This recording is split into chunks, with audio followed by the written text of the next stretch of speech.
Parce que tout simplement, il a reçu des ordres de son président. On dit jusqu'à nouvel ordre. Ces corps-là étaient combien? Ils étaient où? Dans les mains de qui? Où ils ont été amenés? Personne ne peut répondre à cette question. Monsieur le Président. Donc, la partie civile le reproche de dissimulation de corps. Sur le PV d'audition de partie civile, cote 1057, en manuscrit, il est écrit 1066. En date du 12 septembre 2012, M. Mamadou Alimou Bari, transitaire, demeurant au quartier Afia, minière à l'époque, déclaré au pool des juges d'instruction, en répondant à une question de son conseil, ce qui suit. Non, son corps, Amadou Bari, son compagnon du stade, n'a pas été retrouvé.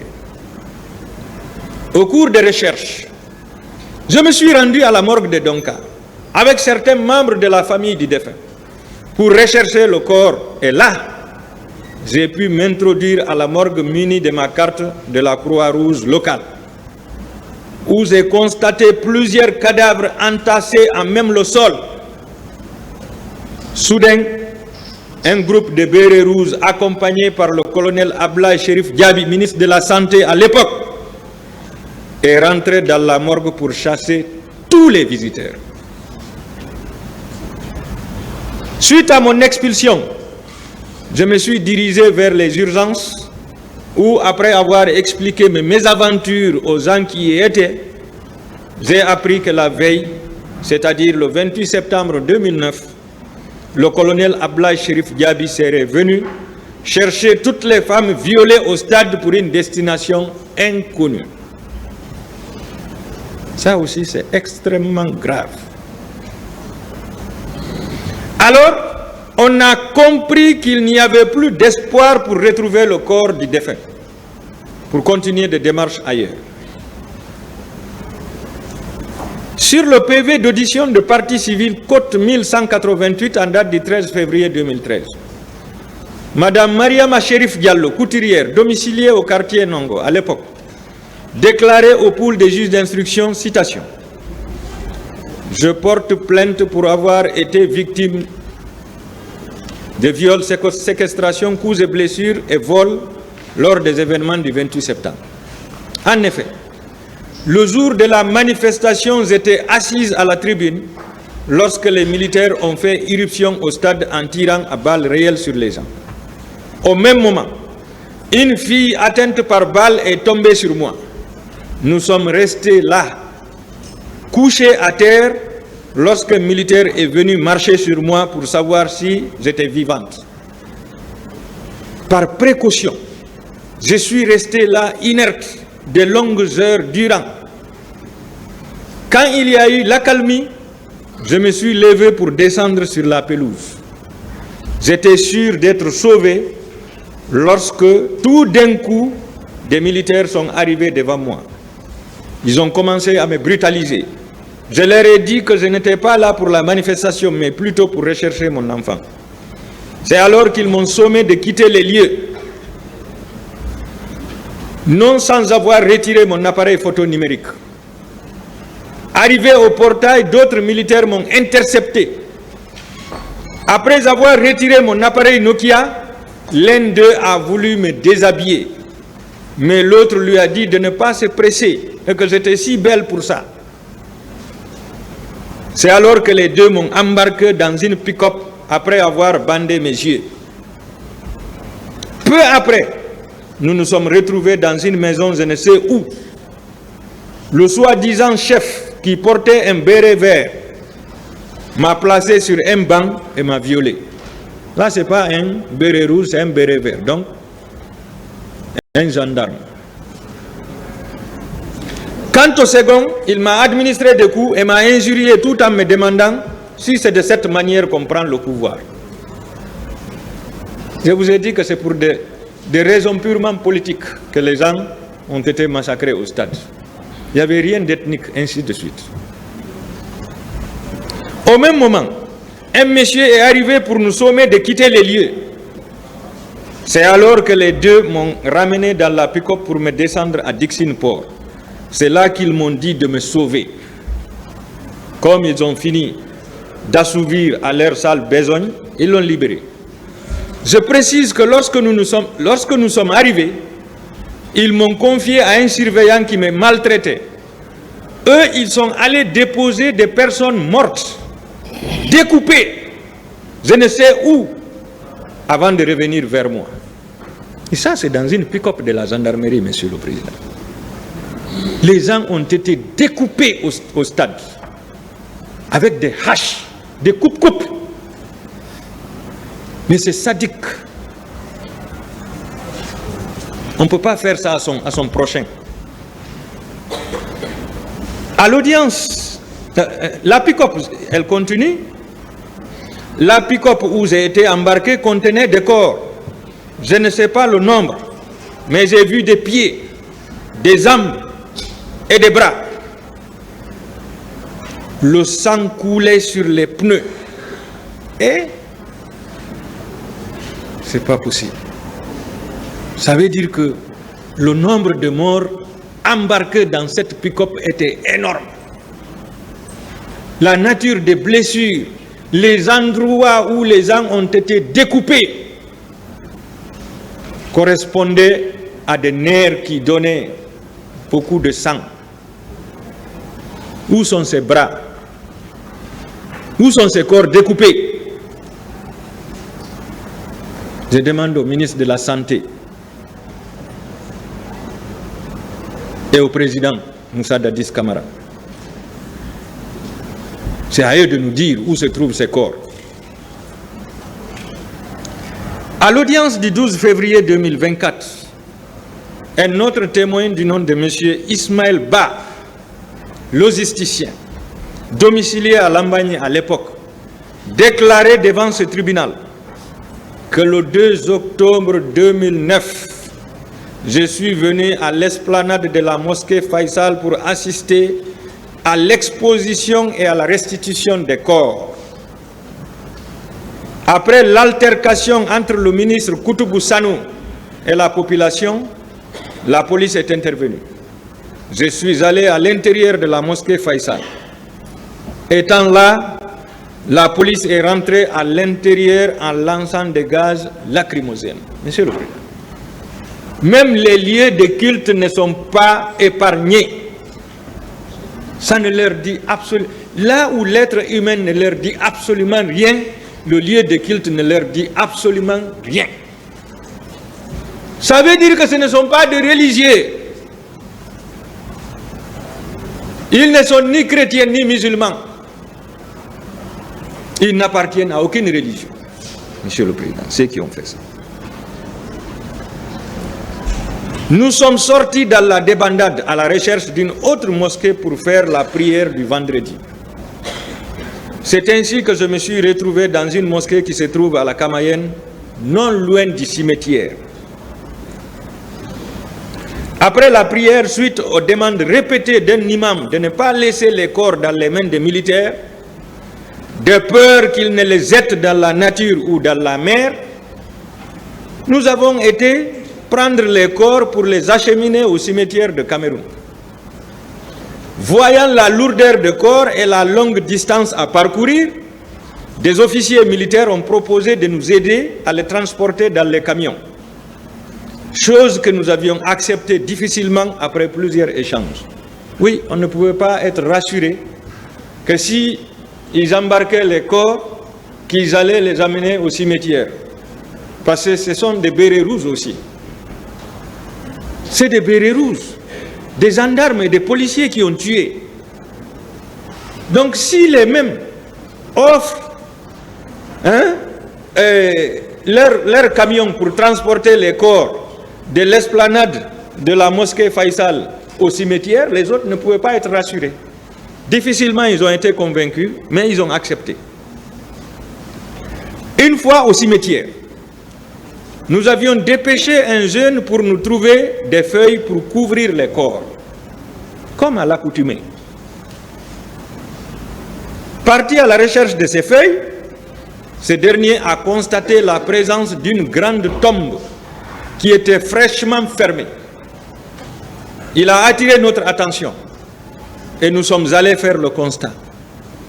La tombe pouvait avoir une largeur d'environ 20 mètres. 20 mètres. Ça veut dire plus large qu'ici, plus large que ce tribunal, cette salle d'audience, Monsieur le Président. 20 mètres. La largeur de la tombe. Mais c'est un charnier. Combien de personnes ont été ensevelies dans ce charnier? Peut-être découpées en morceaux avant d'être ensevelies là-bas. On ne peut pas le savoir. Nous l'avons demandé. Nous avions voulu au moins connaître le contenu de ce charnier, parce qu'on pouvait exhumer ces corps, les expertiser à travers les examens d'ADN. Peut-être on pouvait identifier leurs parents, on pouvait les identifier. Mais l'autre jugement attend. Ce jour, nous avions enterré une vingtaine de corps avant de quitter. On a été accompagné par des sages chrétiens, par un des sages chrétiens du début jusqu'à la fin. Et il a même fait des bénédictions. Il s'agissait de Albert René Gomez. Qu'il en soit remercié. Donc, Monsieur le Président, la partie civile continue à révéler la complicité de dissimulation de corps faite par le ministre de la Santé et le président Moussa Dadis Camara. Mais je suis avec le ministre d'abord. À l'audience du 14 février 2024, Maître Mamadou Chérif Bari, mécanicien de profession, témoin, déclaré devant ce tribunal que le 28 septembre 2009, alors que j'étais au garage dans l'attente d'un de mes apprentis qui était allé chercher notre repas, j'ai appris qu'un jeune mécanicien a été tué par balle à Koloma. Parti pour l'identification, j'ai découvert qu'il s'agissait de mon apprenti qui a reçu 8 balles. Et qu'est-ce qu'ils ont fait? Après lui avoir donné 8 balles, parce que l'altercation, c'était autour du bol, c'était autour du repas. Ils ont voulu qu'il leur donne le repas, il a refusé. Donc ils ont retiré de force, et comme il s'est opposé, ils l'ont logé 8 balles. 8 balles. C'est ainsi que je lui ai fait embarquer dans une ambulance de la Croix-Rouge en direction de la morgue de l'hôpital national d'Onka. Arrivé sur les lieux, nous avons débarqué le corps et l'avons déposé à la morgue. Avant même que l'on ne se retire, nous avons été surpris par l'arrivée du ministre de la Santé, colonel Ablaye Chérif Diallo, qui débarque avec des militaires et qui nous chasse de l'intérieur de la morgue. Lorsque nous nous sommes retournés dans l'ambulance de la Croix-Rouge, naturellement, un camion militaire a été positionné par marche arrière et des corps ont été embarqués à bord jusqu'à faire le plein. Ce camion a été déplacé pour permettre au second de se positionner. Donc il y avait 2 camions. Au moment où le second a été positionné, nous avons fait le départ. Il ne pouvait plus rester. Le jour de l'exposition des corps à l'esplanade de la mosquée Faisal, nous n'avions pas retrouvé le corps de notre apprenti. C'est pourquoi nous réclamons tous ces corps au colonel Ablaye Chérif Diallo. Suivant PV d'audition de partie civile du 29 janvier 2014, Côte 1230, Madame Traoré née Fanta Camara, marieuse, domiciliée au quartier Afia 1, déclaré: lorsque je suis rentré au stade, soudain j'ai entendu un détonnement d'armes. Lorsque je me suis déplacé, j'ai aperçu la rentrée massive des militaires qui tiraient à bout portant sur les gens lesquels tombaient. Dans la panique, les enfants m'entouraient et m'appelaient maman, maman. Donc il y avait même des enfants là-bas. Parce qu'il est important de rappeler qu'il y a des familles entières qui se sont déplacées de leur domicile pour aller au stade. Parce que pour ces familles, c'était pour une manifestation pacifique, une manifestation joyeuse. C'était pour écouter leur leader politique. C'est pourquoi ils ont pris toute leur famille pour s'y rendre.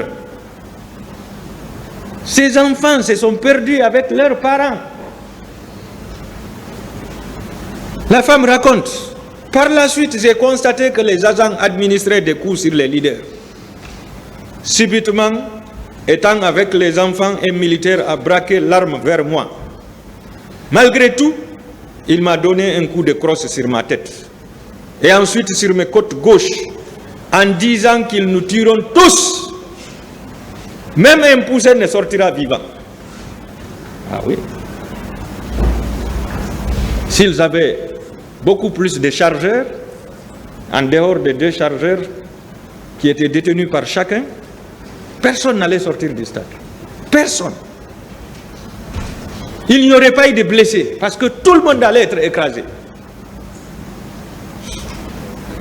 Mais c'est quand les munitions étaient complètement épuisées qu'ils ont commencé à poignarder, à frapper, à découper, à égorger, jusqu'à même être fatigués. À un moment donné, ils ne pouvaient même plus agir. Il suffit de procéder à une expérience seulement. Lorsque vous frappez quelqu'un, lorsque vous poursuivez les coups, à un moment donné, vous-même, vous allez être fatigué. C'est dans ces circonstances douloureuses que j'ai constaté qu'une femme en état de famille a été tuée.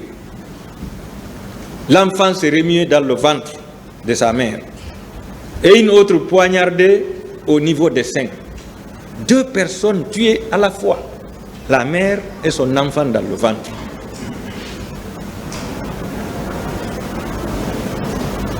Finalement, j'ai rampé avec les 4 enfants que j'avais. Dans ce mouvement, je me suis retrouvé avec les cadavres. Comme chacun cherchait à se sauver, à sauver sa vie, je me suis défait des enfants malgré. Ah oui. Comme à l'au-delà.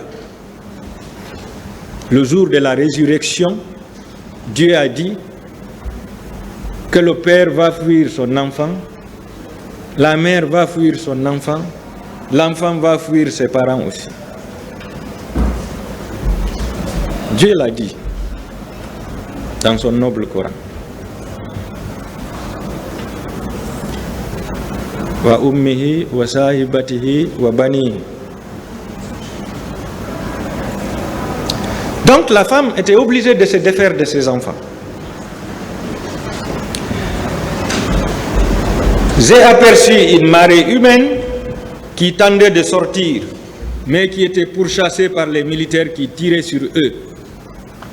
Plus loin, elle déclarait que lorsqu'il y a eu accalmie, j'ai constaté l'arrivée de Makambo et ses éléments qui tenaient des propos menaçants. Étant dans un désespoir total, j'ai constaté assez de jeunes tués. Soudain, des camions militaires arrivaient et en toute franchise, après le décompte personnel, on embarquait 200 à 250 corps par camion. C'est madame qui le dit. 200 à 250 corps par camion. Elle poursuit. J'ai constaté 12 camions militaires qui venaient, mais seulement 4 ont été remplis en ma présence pour les faire stationner à l'enceinte du stade. Donc quand on nous a dit ici 4 camions, c'est pas ça, Monsieur le Président. C'est pour ne pas montrer l'ampleur des crimes. Elle nous parle de 12 camions, Monsieur le Président. 12 camions militaires. Aux environs de 18 heures,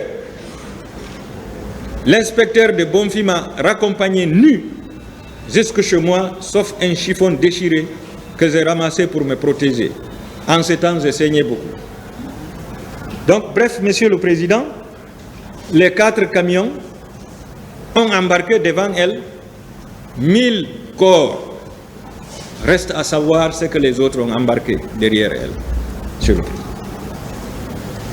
À l'audience du 9 octobre 2023, M. Mouktar Ba, journaliste correspondant de RFI, déclarait au sujet des fosses communes ce qui suit. J'ai été informé le soir du 28 septembre 2009 par quelqu'un au téléphone que 84 corps sont en train d'être enterrés au cimetière de Koza, derrière les rails à l'aide des phares. Ça, c'est un journaliste, reporter, connu pour sa vérité, qui rapporte ça au tribunal, Monsieur le Président. 84 corps, plus les 1000. À l'audience du 18 octobre 2023, Mamadou Aliou Fofana, né en 1989 à la RTZ, juriste de formation, déclarait devant ce tribunal ce qui suit. Le 28 septembre 2009, je suis arrivé au stade dans les bandes de 10 heures. Après les tirs, j'ai tenté de sortir en escaladant un premier mur avant de sortir avec l'aide d'un policier. J'ai été blessé par balle et cette blessure a fracturé ma main. Elle a été plâtrée. J'ai reçu la visite de la directrice de l'hôpital d'Ignasdine, qui était accompagnée du ministre de la Santé. Ce dernier m'a poussé au fond avant de me taper sur la tête en me demandant pourquoi je suis allé au stade. Il fait ça devant la directrice de l'hôpital et devant les blessés. Entre 14h et 15h, il y a un camion militaire qui est rentré à la morgue d'Ignasdine. Tout le monde a été chassé.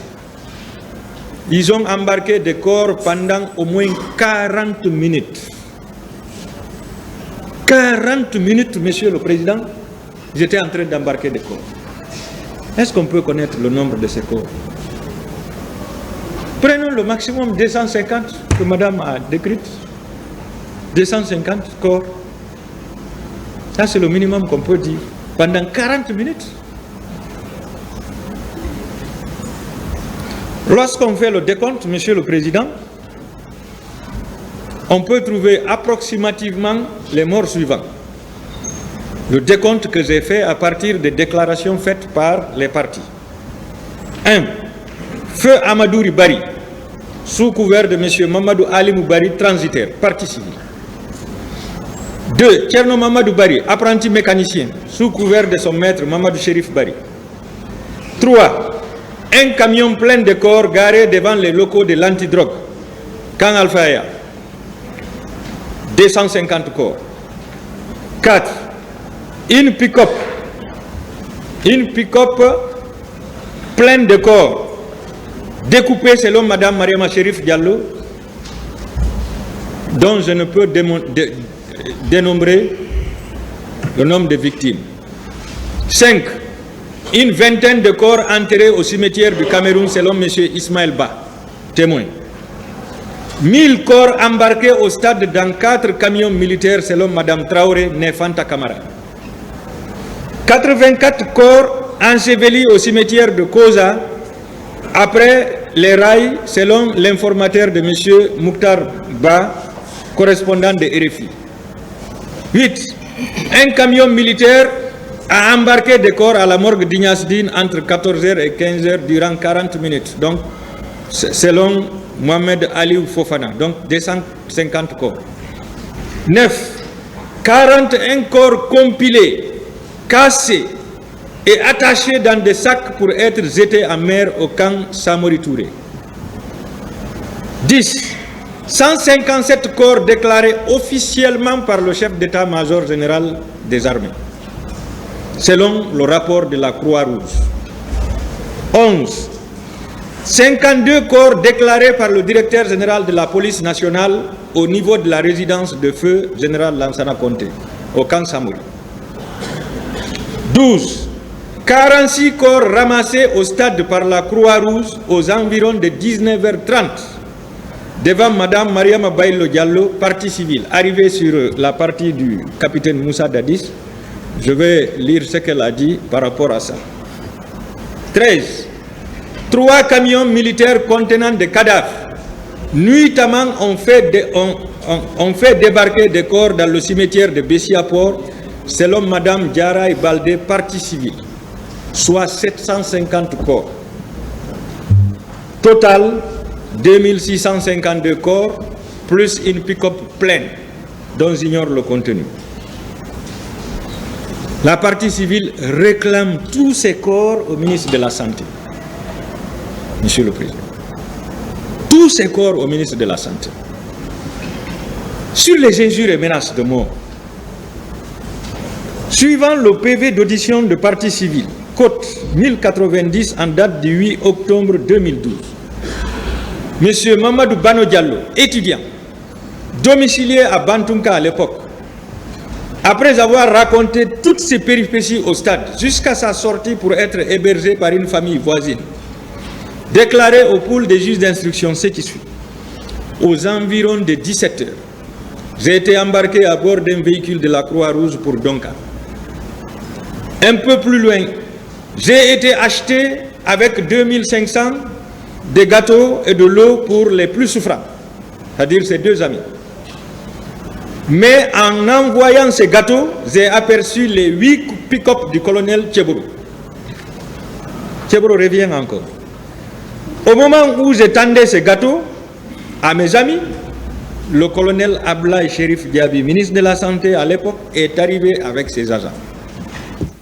En nous traitant d'imbéciles et en bon poulard, nous dit, comme nous sommes des maudits, ils vont nous éliminer.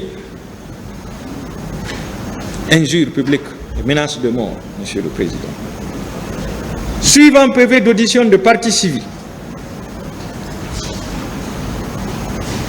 Côte 1058 en date du 11 septembre 2012. Monsieur Bapa Tessadou Diallo, lui aussi, il déclarait devant le pool des juges d'instruction. J'ai été conduit à l'hôpital Donka malgré la menace des militaires. Le service des urgences où il manquait de l'anesthésie. J'ai été soigné grâce à mon frère Alpha Madi, appelé par ma mère. Alors que tous les médecins étaient occupés aux soins, le ministre de la Santé est rentré précipitamment en administrant des coups de pied à certains blessés et en injuriant. Il disait ceci: on va vous tuer tous. Vous êtes des maudits, des bâtards. Vous voulez saboter notre pouvoir. Vous allez voir. Donc, Monsieur le Président, sur les injures et les menaces de mort, tout est établi contre le colonel Ablaye Chérif Diaby. Sur la dissimulation des corps, tout est établi. Sur la complicité de dissimulation de corps, tout est établi. Sur la volonté de tuer, d'achever les blessés, c'est établi également. Je vais aborder sur la non-assistance à personne en danger et la séquestration. À l'audience du 24 mai 2023, M. Mamadou Ali Mouba, victime, déclaré devant ce tribunal, après avoir reçu une balle sur le pied, balle tirée par le colonel Claude Pivi et son groupe, qui quittait Petit Simbaya vers Koza, j'ai été déposé à Donka. Les bérets rouges ont refusé qu'on y accède. Ils sont blessés, ils sont dans la voiture, dans l'ambulance, ils veulent rentrer aux urgences. Les bérets rouges ont formé une haie. Ils ont empêché ces blessés-là d'y accéder. Après les discussions, un des responsables de ces bérets rouges déclarait que cela ne dépendait pas d'eux, mais qu'il ne faisait que respecter l'ordre du ministre de la Santé. C'est là où on leur reproche de non-assistance à personne en danger, parce que certains blessés pouvaient mourir sur place. Certains blessés, vu l'ampleur du saignement, ils allaient perdre leur vie par le refus du ministre que les blessés accèdent à l'hôpital pour être soignés. Il ajoute: lorsque j'ai voulu sortir pour éviter d'être surpris par les va-et-vient du colonel Tcheboro et ses éléments à Donka, la directrice de l'hôpital déclarait que seul le ministre de la Santé pouvait ordonner à un patient de sortir. Voilà. Dans un premier temps, il refuse aux blessés d'y accéder. Non-assistance à personne en danger. Dans un second temps, ceux qui sont là-bas ne peuvent y sortir que sur l'autorisation du ministre. Mais on est où? On est où là? Mais ce n'est pas possible. L'hôpital, c'est une administration qui est gérée par des intellectuels. Le ministre de la Santé n'a pas à s'impliquer dans la gestion des blessés, ou lorsqu'un patient veut sortir, il n'a pas à s'impliquer, sauf pour nuire. Donc c'est là où la partie civile le poursuit pour séquestration. Ça veut dire que les gens ont été séquestrés même à l'hôpital. Vous avez reçu des soins, vous vous êtes rétabli, vous êtes en forme, vous voulez rentrer, on ne vous laisse pas rentrer parce que le ministre n'a pas ordonné. C'est une séquestration.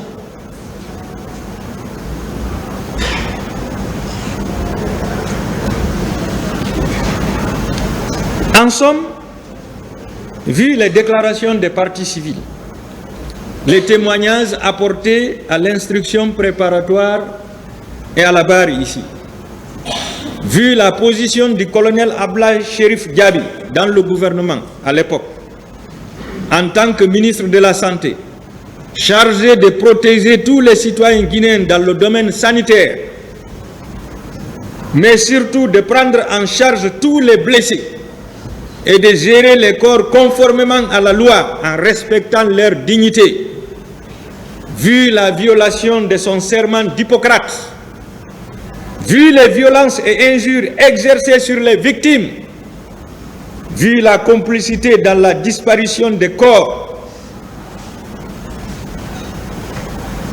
les parties civiles sollicitent que le tribunal déclare le colonel Ablaye Cherif Diaby coupable et convaincu de plusieurs infractions à travers la responsabilité du commandement et de sa participation personnelle dans la commission des dites infractions.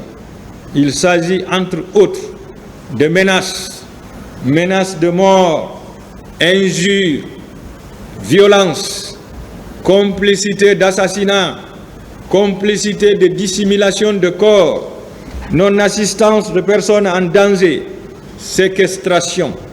Vous le déclarerez coupable et convaincu de toutes ces infractions. Le troisième accusé, c'est le colonel Claude Pivy, dont je ne vais pas m'étendre trop sur lui. Je vais parler d'abord sur la présence du colonel Claude Pivy au stade et sa participation en tant qu'auteur et complice dans les assassinats et les coups et blessures volontaires à travers les ordres qu'il donnait.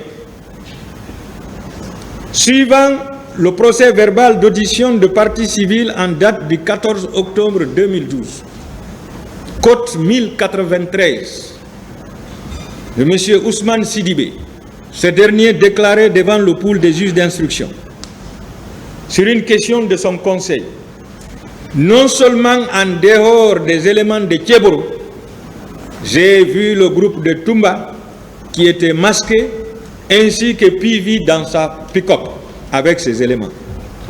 D'ailleurs, Mouktar Diallo a été mis dans sa pick-up par les éléments de Pivy en sa présence.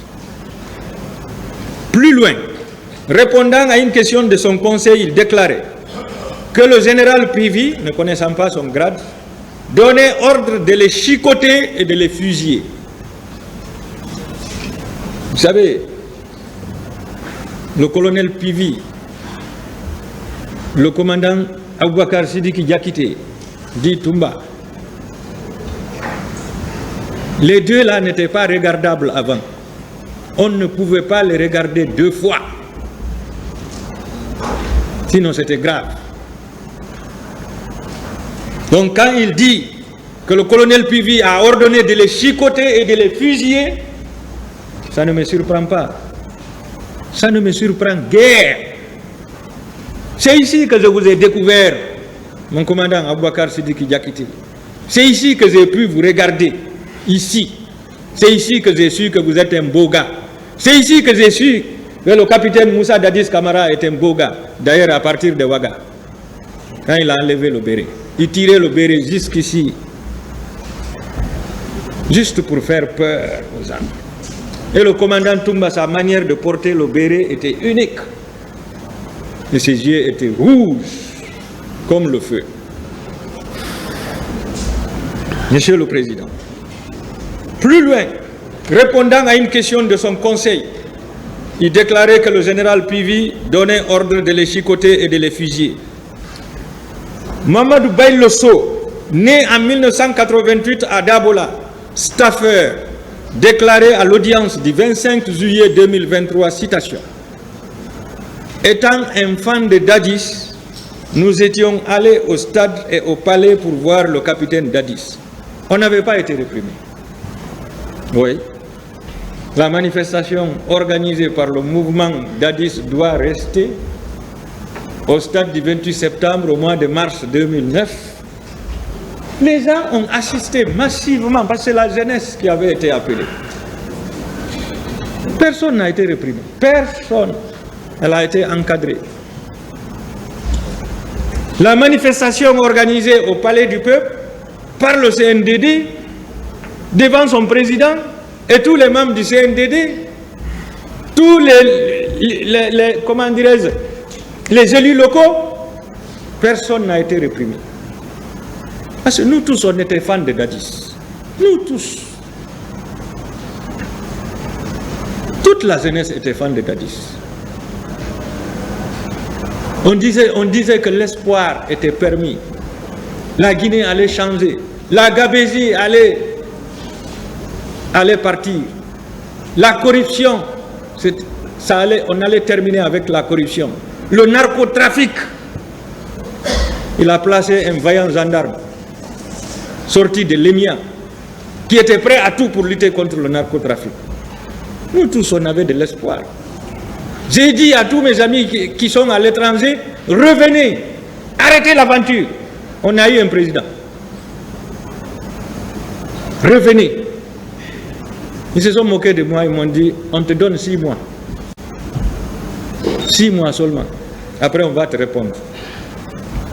Donc, Mamadou Baïlo Diallo qui disait, étant enfant de Dadis, nous étions allés au stade et au palais pour voir le capitaine Dadis. On n'avait pas été réprimés. Lorsque nous sommes venus au stade derrière les leaders politiques, on a été réprimés. Quand c'est pour lui, vous êtes les bienvenus. Quand c'est pour les leaders politiques, vous êtes persona non grata. C'est ça le problème. Une fois à l'intérieur du stade, ils ont commencé à lancer des gaz. Quelque temps après, j'ai vu les véhicules à bord desquels il y avait des bérets rouges. J'ai reconnu le colonel Claude Pivi et j'ai dit que si c'est lui, ils vont tuer. Je précise que je suis sur la partie du colonel Claude Pivi. Lui, il a reconnu le colonel Claude Pivi et il dit que si c'est lui, ils vont tuer. Et c'est pourquoi ils ont tué, parce que le colonel Claude Pivi était là. Tous ceux qui portaient les coris, c'était son groupe. Disons la vérité. C'est lui qui était le chef de tous les porteurs de coris. Tous les porteurs de bandes rouges.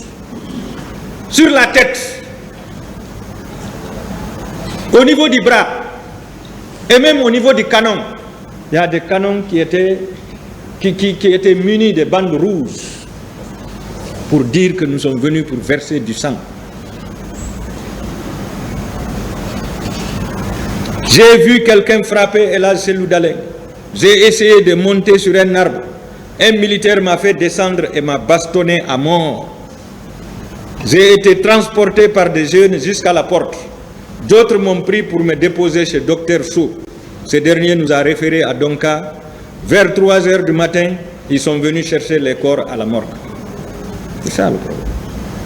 Même les corps déposés à la morgue ont été repris. Les corps déposés par les ambulances ont été repris par les bérets rouges pour les faire disparaître.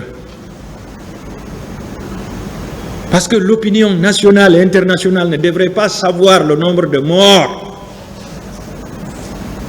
Ils allaient perdre le pouvoir. Et c'est pourquoi le capitaine disait, le pouvoir est à terre. Ils vont le regretter, il faut les massacrer. Sur la complicité des tortures, je suis avec le colonel Claude Pivy. Suivant PV d'audition de partie civile en date du 4 février 2013 de M. Sadou Bari, enseignant-chercheur, domicilié à Kolomaï, déclaré devant le pool qu'il y a eu des tortures abominables dans les bâtiments de Tchéboro et de Claude Pivy. C'est un intellectuel qui parle. Sur les coups et blessures volontaires et complicité, à l'audience du 24 mai 2023, M. Mamadou Ali Ba déclarait devant ce tribunal, citation, après avoir reçu une balle sur le pied, balle tirée par le colonel Claude Pivy et son groupe, qui quittait Petit Simbaya vers Koza, j'ai été déposé à Donka. Donc cette balle a été tirée par le colonel Pivy et son groupe. C'est là où la partie civile le reproche de coups et blessures par arme à feu. Sur les violences, pillages, destruction des biens mobiliers et vols. À l'audience du 12 février 2024, M. Alpha Mahmoud Diallo, témoin, déclarait devant ce tribunal, citation, à mon retour du stade, je suis allé chez Elage Selou. De là, j'ai entendu une sirène venant de la Bellevue.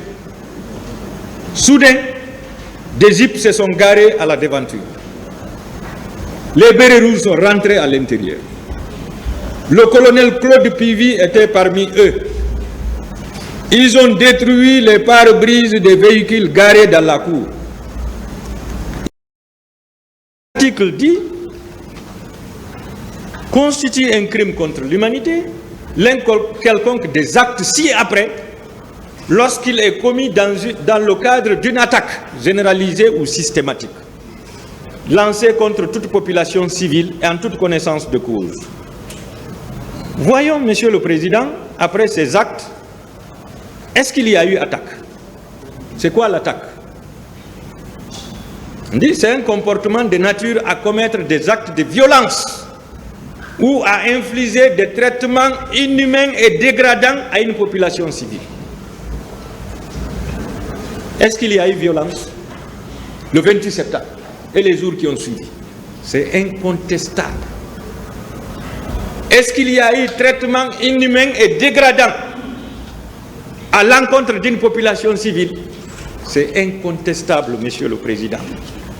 Les actes de violence constatés au stade et environ, à savoir les meurtres, les coups et blessures, les viols, les tortures, de par leur nature, leur envergure et leurs caractéristiques, faisaient tous partie d'un ensemble de comportements qui indiquent une coordination entre les bérets rouges, les gendarmes, les policiers de l'antidrogue, les policiers de la CMIS, les recrues de Kalea et les mercenaires qui étaient à la quête du recrutement habillés en maillot de Chelsea, dans la commission de 10 actes.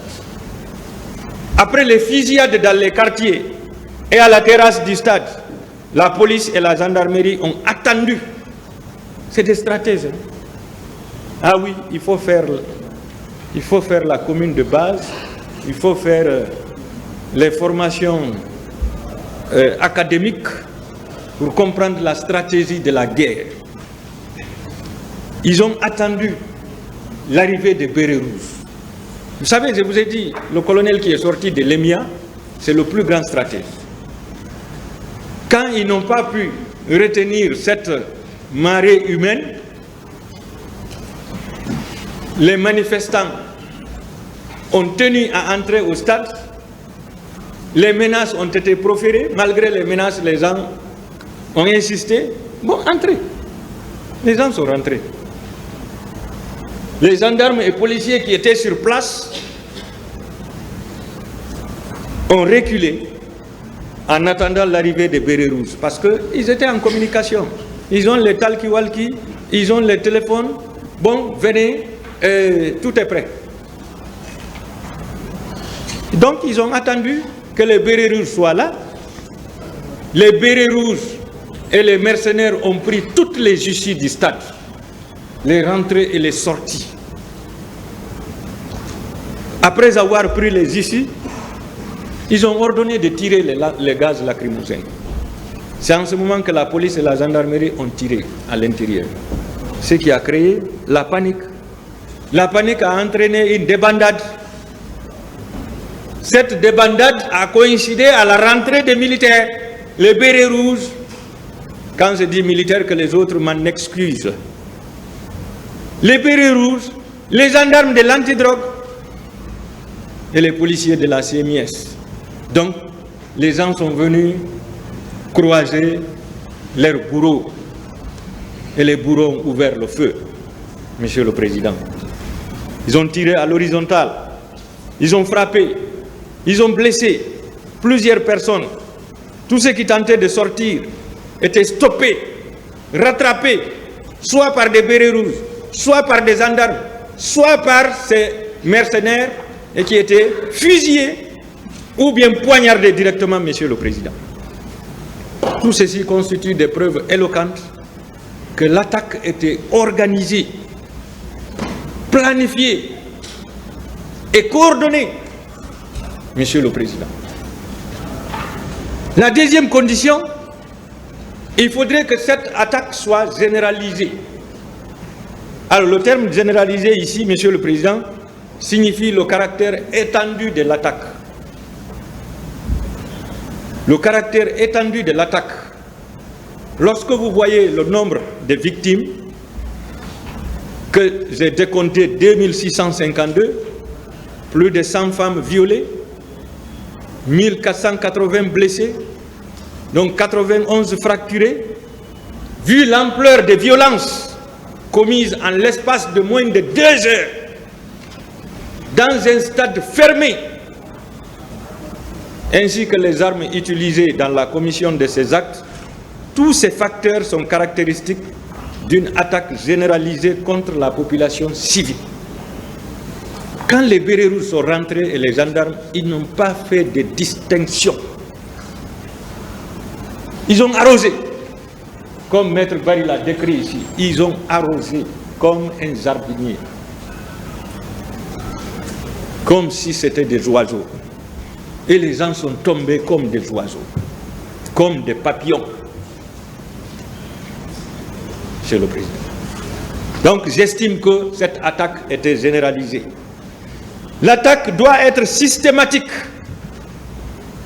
dans la mesure où les actes de violence qui se sont traduits en crimes et délits ne sont pas accidentels, Monsieur le Président, mais plutôt des actes conçus, mûris, préparés, planifiés avant d'être exécutés.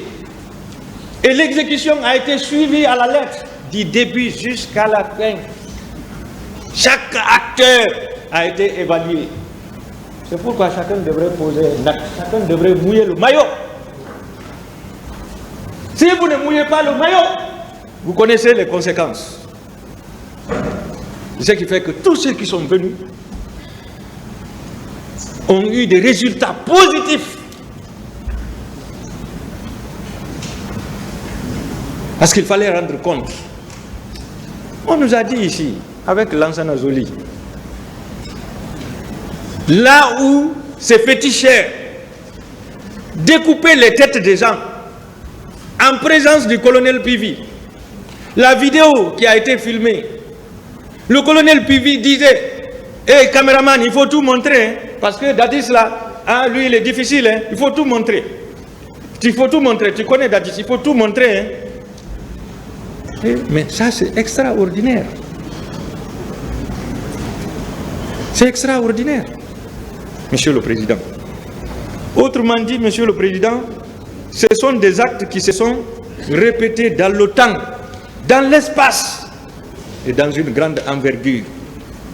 Ainsi, on peut conclure que le caractère acharné de l'attaque, lancée simultanément à partir de plusieurs côtés du stade, avec l'intention manifeste d'obtenir le maximum de victimes civiles, sont autant de preuves du caractère systématique de l'attaque. Le but, c'était de réprimer les mouvements politiques de l'opposition pour les réduire au silence total. Parce que si la communauté internationale n'avait pas pris ce dossier à bras le corps, Monsieur le Président, les mouvements politiques allaient disparaître en République de Guinée. On n'allait plus parler de démocratie en Guinée. On n'allait plus parler de l'alternance en Guinée, Monsieur le Président. Parce que nous tous, on était dans la peur totale. Personne n'osait dénoncer, personne n'osait parler. Monsieur le Président, heureusement que la communauté internationale est là. Merci à elle. La présence d'une population civile, pour qu'on parle de crimes contre l'humanité, il faudrait que l'attaque soit dirigée contre une population civile. Alors là, s'il y avait des militaires là-dedans, parmi les victimes, on n'allait pas parler de crimes contre l'humanité. Mais on vous a dit ici, le général Baldé, ancien haut commandement de la gendarmerie, directeur de la justice militaire, il vous a dit que du côté des gendarmes, il n'y a eu aucun blessé, aucun mort. Et par rapport à leurs engins, aucun engin n'a été endommagé.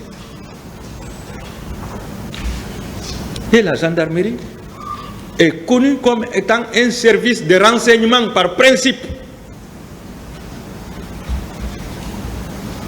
Dans cette affaire, aucun militaire n'a été blessé. À plus forte raison tué, Monsieur le Président. Il suffit de voir les victimes, leur statut, pour comprendre que c'est une population civile, non armée, qui était en train de manifester dans un stade fermé. Et cette manifestation ne pouvait pas troubler l'ordre public.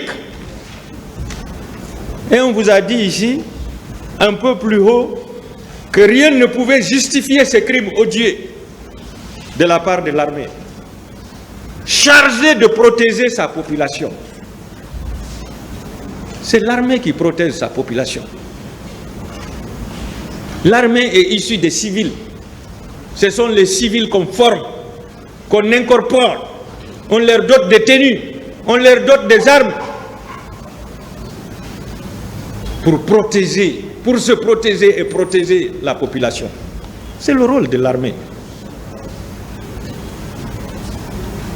Toutefois, l'ampleur de ces crimes, Monsieur le Président, et délits commis sur cette population non armée et paisible démontre que cette population civile était la cible principale de l'attaque, Monsieur le Président. C'était la cible principale.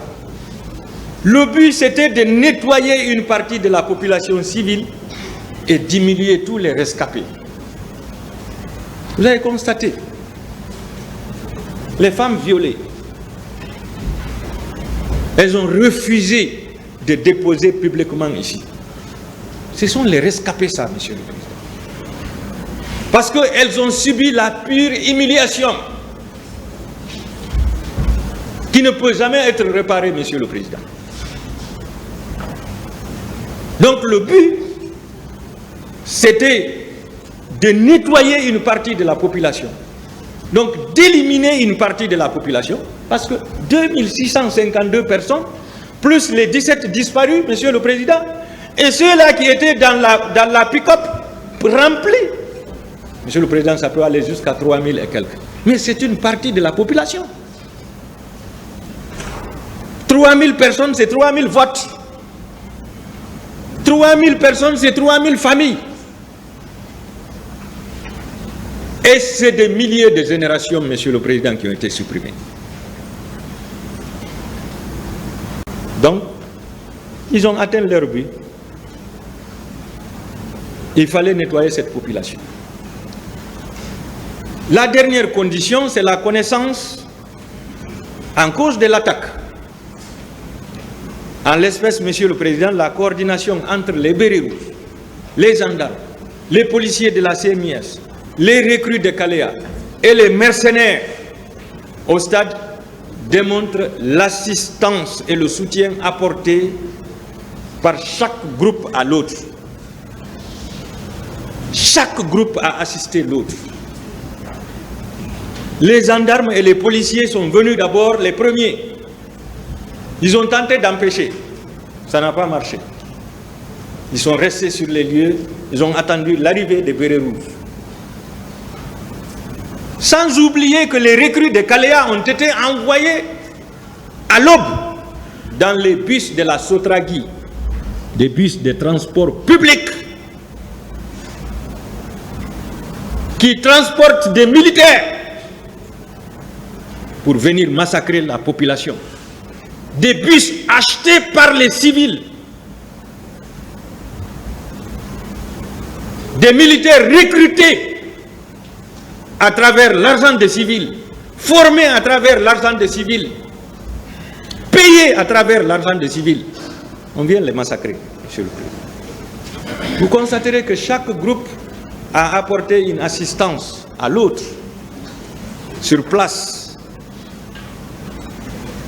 Personne ne peut vous dire, Monsieur le Président, parmi les acteurs de ces massacres, qui n'étaient pas au courant de la préparation, de la planification et de l'exécution de cette attaque. Aucun n'intervenant. Aucun intervenant ce jour, Monsieur le Président. Ils étaient tous au courant. La preuve, Monsieur le Président, même certains leaders politiques étaient au courant à la veille. Docteur Touré, hein, c'est... Non, docteur, le médecin politicien. Docteur Ben Youssouf Keïta nous l'a révélé ici. Un de ses parents qui est à la retraite, c'est un militaire qui est à la retraite, l'avait appelé la veille pour l'informer. Docteur ne va pas au stade, un massacre est prévu.